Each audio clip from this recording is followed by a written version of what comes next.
Excuse me, I gotta do something here. Done. So who suffers when artists are gagged? Everyone. Everyone suffers. I continued to have an incredible career in Asia, down under, all over Europe, back and forth Canada. But in the US, nobody got to hear me. That's what ticks me off.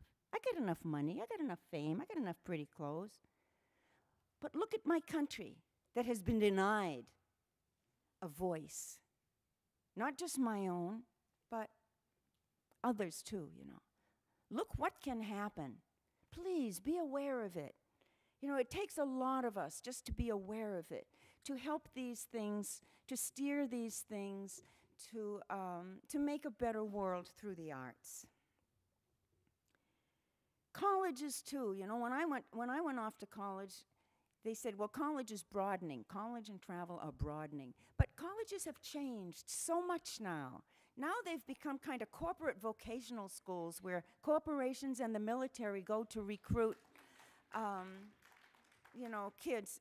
And it just breaks my heart. You know, I've got degrees and honorary degrees. You know, I've got more of them than you've had hot dinners.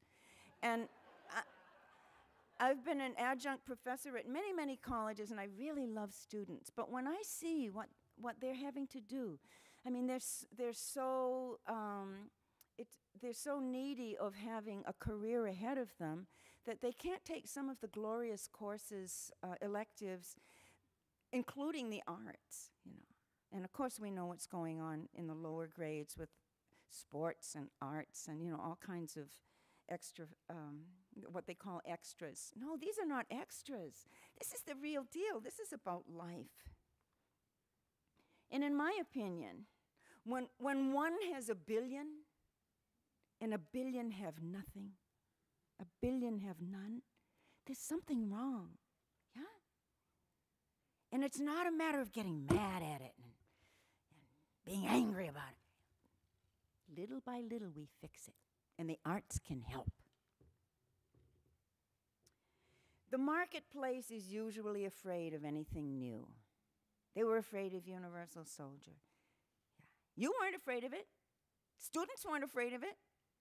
And you know, I'm very, very proud of my generation for having helped to bring the Vietnam War to an end. I'm very proud of my generation, you know, and having put Lyndon Johnson out of business because, you know, he did some good things, okay. But under the table, there was nastiness going on, and very few people are aware of it, that this kind of stuff can happen in politics. And yet there's something that we didn't do. As proud as I am of my generation, it's a fact that in North America we have 5 major, heavily funded colleges of war, where a guy can go and spend his adult life getting advanced degrees on how to make war better. There's Annapolis, there's West Point, there's the Army College of War, there's the Air Force Academy, there's the Royal Military Academy. We don't have one such college in North America of that seriousness, of that caliber, of that funding dedicated to alternative conflict resolution. So we've got a lot of good work yet to be done. How can that be? How can a young person learn the techniques of Gandhi, the courage of Martin Luther King? Yeah. It all becomes kind of pop and forgotten, yeah. A lot of people will fund dead artists before they'll fund living artists. Dead composers don't talk back. One time somebody in Hollywood, I score a lot of movies, and there's a story. One time somebody in Hollywood asked Stravinsky to score a movie, and he said, well, how long do I have to do it? And the guy said, well, how long do you need? And Stravinsky said 2 years, and the guy said 3 weeks. Well, it didn't happen. Native arts and culture is a new foundation, very, very necessary to Native arts. Native artists are all kinds of people. Just think of every sculpture, painting, dance, cultural arts, crafts, music, you name it. Classical stuff, grassroots stuff. We got it all.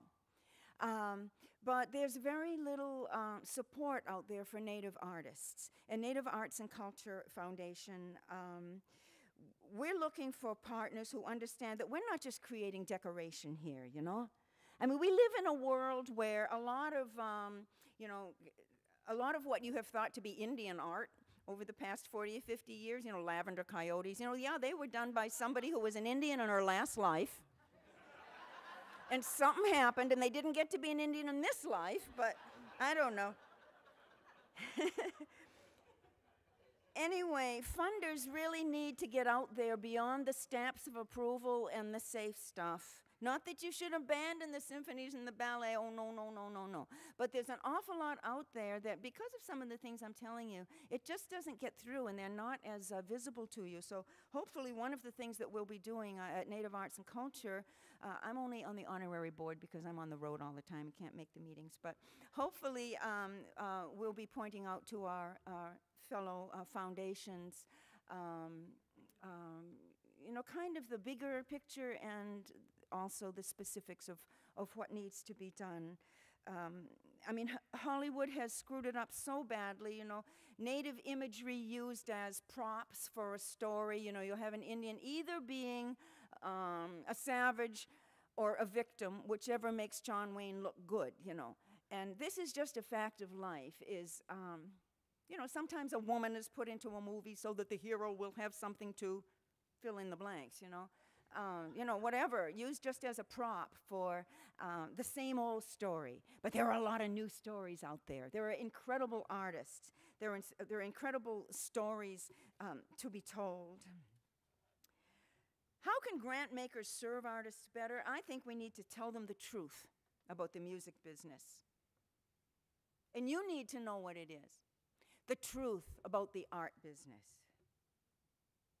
Artists in galleries getting almost nothing. This is the way it is. I mean, you go to Indian Market in Santa Fe, you see an awful lot of stuff, an awful lot of artists. Hopefully you're funding some of them, but many of them aren't getting much.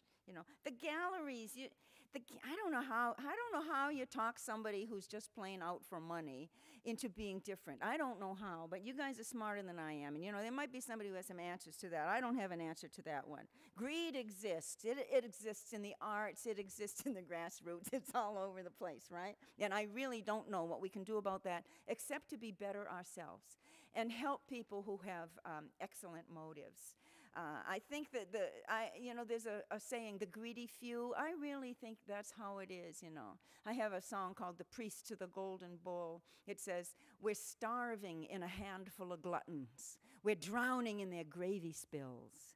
And to me, that's kind of the way it is. I have great, great hope in the world. I think what's wrong with the human race is that we're young. We fall into this kind of rankism, whether it's ageism, sexism, racism. We got to get rid of all those isms, yeah. We can do this. We can work together. We can understand each other. We can fund the good in people. And in that way, as groups, as we get to know each other better and better, I think we'll find out that we mature together. I think, yes, the human race is young. We're immature. We have a long way to go. We're a new species. And almost all of us are like little, we're like first graders, we look down our nose at kindergarten babies because they wet their pants. And the first graders, the second graders look down at the first graders and they spill their milk, But we're all growing, we're all developing as individuals, as groups, as artists, as, whoever we happen to be. Let's talk about change. I've had a lot of messages over the years, some having to do with Aboriginal rights, some having to do with, war and greed, some things having to do with love, and, my money has not been made as a protest singer. My money has been made on love songs, but the protest songs were so unusual and got me in so much trouble that it's kind of overshadowed really what has sustained me as an artist.